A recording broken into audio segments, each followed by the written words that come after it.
के बाद हाजी अबरार के 3 बड़े काम। नंबर 1, हर गरीब को मिलेगा आवास। गांव के युवाओं के लिए बनेगा खेल का मैदान। नंबर 3, गांव में बनेंगे दोनों समुदाय के लिए शादी हॉल। रिछोला किफायतुल्लाह ग्राम पंचायत से प्रधान पद के उम्मीदवार हाजी अबरार अहमद अंसारी का कहना है, जो वादा किया है उसे हम निभाएंगे और हमारे चुनाव चिन्ह कोर पर मुहर लगाकर हमें विजयी बनाएं।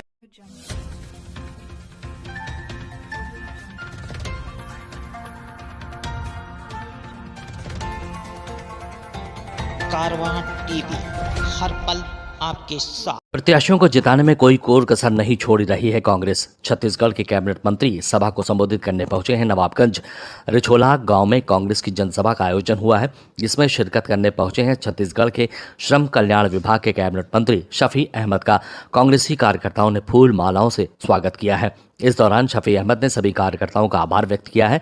शफी अहमद ने केंद्र व राज्य की भाजपा सरकार पर जमकर निशाना भी साधा है, साथ ही सपा बसपा पर भी जमकर निशाना साधा है।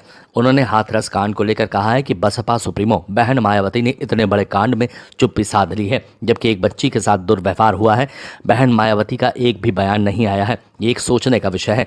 वहीं सपा मुखिया व पूर्व मुख्यमंत्री अखिलेश यादव पर भी निशाना साधते हुए उन्होंने कहा कि लखनऊ में जब CAA और NRC को लेकर मुस्लिम महिलाएं विरोध में बैठी थीं, तब अखिलेश परिवार की एक बेटी उस विरोध प्रदर्शन में शामिल हुई। वो CAA और NRC को लेकर प्रदर्शन कर रही महिलाओं का समर्थन करने नहीं पहुंचे। साथ ही कैबिनेट मंत्री ने भी कहा कि भाजपा सरकार की नीतियों को लेकर देश के लोग बड़ी उम्मीद भरी निगाहों से उत्तर प्रदेश को देख रहे हैं।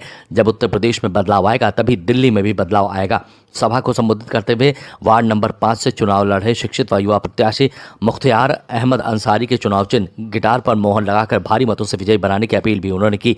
इस मौके पर PCC सदस्य असलम अंसारी, कांग्रेस जिला प्रवक्ता राज शर्मा, रेहान अहमद, दिनेश दद्दा, एडवोकेट नबी अहमद सहित मास्टर हुजूर अहमद आदि मौजूद रहे। नवाबगंज से रियाज गुड्डू अंसारी की रिपोर्ट। जिला पंचायत चुनाव में मुख्तार अहमद चुनाव लड़ रहे हैं और अभी अपनी बातों को ये बहुत विस्तार से रख भी रहे थे कि पहले भी चुनाव लड़े और चुनाव में कामयाबी नहीं मिली, फिर भी सेवा करने में कोई कोर कसर नहीं छोड़ रहे थे। ये कांग्रेस पार्टी का कल्चर है कि चुनाव में हार हो जीत हो, लेकिन हम जो सेवा भाव रखते हैं उसको नहीं छोड़ते।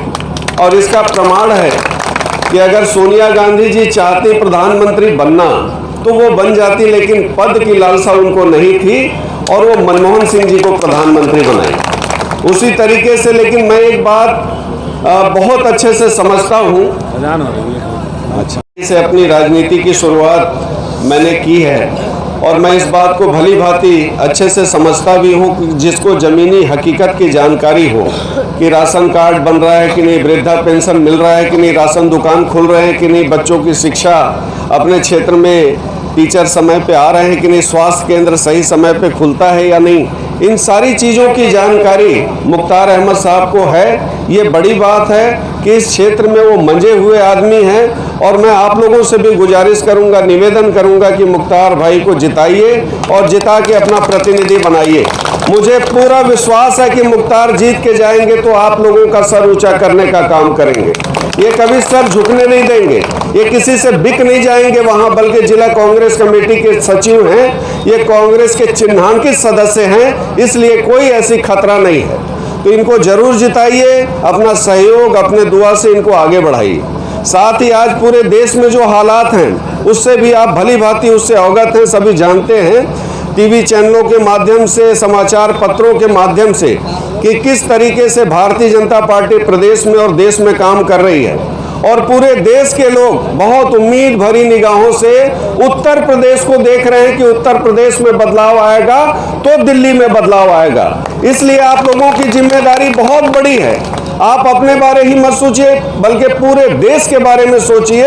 ये सपा बासपा सभी को आप देख चुके हैं, उनके कार्यशैली को देख चुके हैं कि NRC CAA के मुद्दे पे अगर सपा वाले बसपा वाले वॉकआउट कर देते हैं राज्यसभा में और बिल पास कराने देते हैं, यानी कहीं ना कहीं उनकी मौन सहमति भारतीय जनता पार्टी के साथ है। अगर उनके घर के बच्चे, अगर महिलाएं, जब हमारी मुस्लिम महिलाएं जब विरोध कर रही थी लखनऊ में और वहाँ पे मुलायम सिंह यादव के परिवार की एक बच्ची जब गई थी, अखिलेश यादव के द्वारा ये कहा गया कि नहीं, वो बच्ची वहाँ एनआरसी का समर्थन करने नहीं गई थी, बल्कि वो वहाँ घूमने गई थी। तो ये अपने आप को बचा रहे हैं। आप बचा रहे हैं तो आप क्यों उनके साथ जुड़ रहे हैं? इस बात को भी समझने की ज़रूरत है। आज बसपा के लोग अगर दलित नाबालिग बच्ची के साथ दुष्कर्म हुआ हाथरस में, तो वहाँ भी मायावती एक शब्द कहीं, कोई संघर्ष नहीं, कोई बयान नहीं। प्रियंका गांधी सड़क की लड़ाई लड़ी, वहाँ बाध्य की और सरकार को एफआईआर दर्ज करना पड़ा और अपराधी जेल के अंदर है। तो आज कांग्रेस पार्टी के द्वारा जब संघर्ष किया जा रहा है, पहले ये बात थी कि उत्तर प्रदेश का नेतृत्व कौन करेगा। आज नेतृत्व करने के लिए प्रियंका गांधी आगे आ चुकी हैं। ये सौभाग्य है अब कांग्रेसियों का कि प्रियंका गांधी बागडोर संभाल चुकी हैं और हर मामले में बगैर किसी भेदभाव के, किसी जाति वर्ग विशेष पे जब कोई गलत या अन्याय होता है तो वो पहुंच रही हैं और संघर्ष कर रही हैं, उनको न्याय दिलाने का प्रयास कर रही हैं। तो इन बातों को ध्यान में रखते हुए हम लोगों को कांग्रेस का साथ देने की आवश्यकता है। आज अगर कांग्रेस कमजोर होगी तो देश कमजोर होगा। जो ये कहा जाता है कि मुस्लिम खतरे में है, कहीं हिंदू खतरे में है, आज हिंदू और मुसलमान खतरे में नहीं है, ये देश खतरे में है। इस देश को बचाना है, इस बात को लेकर आप लोगों को आगे बढ़ना है। आज मैं ये मानता हूँ कि आप लोग संगठित हो जाइएगा तो बदलाव आएगा। यूपी में इतनी सीटें हैं, 80 लोकसभा का सीट है। आज आप लोगों को लग रहा होगा कि जिला पंचायत चुनाव में ये लोकसभा की बात हो रही है, लेकिन मैं ये मानता हूं कि अगर आप जिला पंचायत में जिताइएगा तो कांग्रेस के लोगों का मनोबल बढ़ेगा और विधानसभा चुनाव में भी बदलाव देखने को मिलेगा। और जब विधानसभा चुनाव में बदलाव देखने को मिलेगा तो लोकसभा में भी निश्चित रूप से बदलाव आएगा। और आप लोगों में वो ताकत है कि जिसको चाहें उसको नेता बना दें और जिसको चाहें कुर्सी से उतार दें। अपने ताकत को आप लोगों को पहचानना है। ये मान के चलिए, योगी जी की सरकार यहाँ काम कर रही है। 1885 रुपया धान का समर्थन मूल्य है। 1885 रुपया धान का जो समर्थन मूल्य है, यहाँ के किसानों को 1200 और 1300 रुपया में धान बेचना पड़ता है। अभी गेहूं की खेती हुई है, 1950 रुपया समर्थन मूल्य है, लेकिन यहाँ पे 1500-1600 रुपया में किसानों को गेहूं बेचना पड़ता है। आप लोगों के मन में है कि अगर मैं किसानों का साथ दूं, अगर भारत की सरकार के द्वारा 3 बिल जो किसान विरोधी बिल पास किए गए हैं, अगर आपके मन में है कि उसका विरोध करना है तो वोट के माध्यम से विरोध करिए। भारतीय जनता पार्टी, सपा, बसपा सबको हराइए और कांग्रेस को जिताइए। एक संदेश जाएगा कि नहीं, अगर गलत फैसले लिए जाएंगे और मौन सहमति सपा और बसपा के द्वारा भी दिया जाएगा तो उसको भी हम समझ रहे हैं। हम इतने नादान नहीं है कि नहीं समझेंगे। आप वॉकआउट करके और वहां बिल पास कराने दोगे तो उस चीज को भी हम समझ रहे हैं। ये एहसास होना चाहिए। पंजाब में चुनाव हुआ नगरीय निकाय का, पंजाब में चुनाव हुआ, एक भी नगरीय निकाय का काउंसलर, यहाँ क्या सभासद बोलते हैं ना, पार्षदों को, सभासद, एक भी सभासद भारतीय जनता पार्टी का पंजाब में नहीं जीता है। वही संदेश यूपी से जाने की जरूरत है। बनारस में कॉलेज का चुनाव हुआ कल, जो रिजल्ट आए हैं NSUI के सारे लड़के जीत गए। भारतीय जनता पार्टी युवा मोर्चा, उनका जो संगठन है ABVP, सारे हार गए। एक संदेश वहां से, बनारस जैसे जगह से वहां के लोगों ने दिया है। तो इस बात को आप लोगों को भी समझना है कि आज अगर किसानों के खिलाफ जो बिल पास हुए हैं, अगर गैस सिलेंडर 400 के जगह 950 रुपए का रेट हो गया, 850 का रेट हो गया। जब 400 था तो भारतीय जनता पार्टी के लोग कहते थे कि महंगाई कांग्रेस पार्टी के द्वारा बहुत बढ़ा दी गई है। आज 850 रुपए हो गया है। गैस सिलेंडर का रेट, डीजल पेट्रोल का क्या रेट है आप सबके सामने है। अगर इन चीजों का विरोध करना है, गलत नीतियों का विरोध करना है, तो लोकतंत्र में हमारे पास वोट ही सबसे बड़ा हथियार है। वो डंडा लाठी बंदूक नहीं है, बल्कि वोट है।